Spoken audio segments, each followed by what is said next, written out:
Welcome to this tutorial on comment-based help in PowerShell.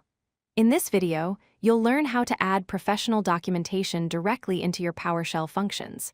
We'll cover the 3 essential keywords: .synopsis, .description, and .example. By the end of this tutorial, you'll know how to make your functions self-documenting and user-friendly. Comment-based help is PowerShell's built-in documentation system. It allows you to add help information directly inside your function definitions using special comment blocks. This makes your functions self-explanatory, meaning anyone can understand what your function does, how to use it, and see examples, all without leaving PowerShell.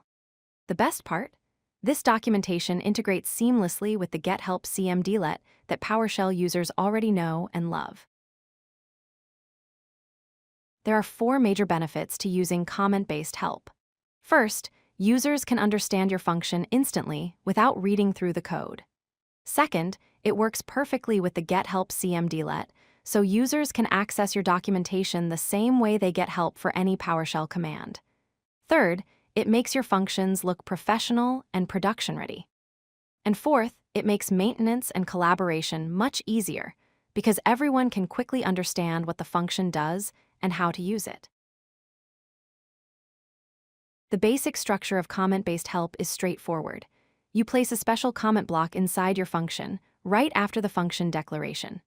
This comment block starts with an opening angle bracket and hash symbol and ends with a hash symbol and closing angle bracket.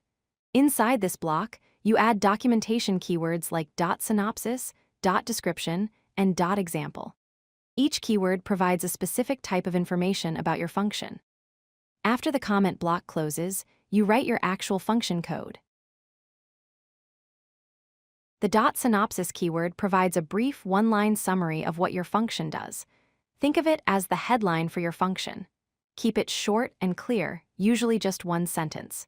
This answers the fundamental question: what does this function do? When someone runs GetHelp on your function, the synopsis is the first thing they'll see, so make it count. It should give users an immediate understanding of the function's purpose. The .description keyword provides a detailed explanation of your function's purpose and behavior. Unlike the synopsis, the description can span multiple lines and go into much more detail. This is where you explain exactly what the function does and when someone should use it. You can describe the function's logic, its use cases, any prerequisites, and any important details about how it works. Think of this as the main body of your documentation. The .example keyword shows practical usage of your function. This is where you demonstrate how to actually call and use the function with real command examples. You can include multiple example sections to cover different scenarios and use cases. Each example should show the actual command someone would type and optionally explain what that command does.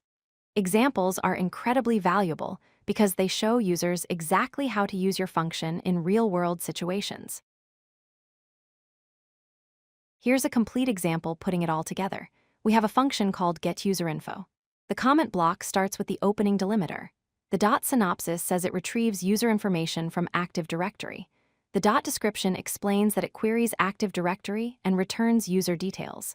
The .example shows the actual usage. getUserInfo with a -username parameter set to JDO. Then the comment block closes. After that, you would write the actual function code. This structure makes the function fully documented and ready for professional use. If you like this video, hit that like button and don't forget to subscribe. Visit codelucky.com for more such useful content.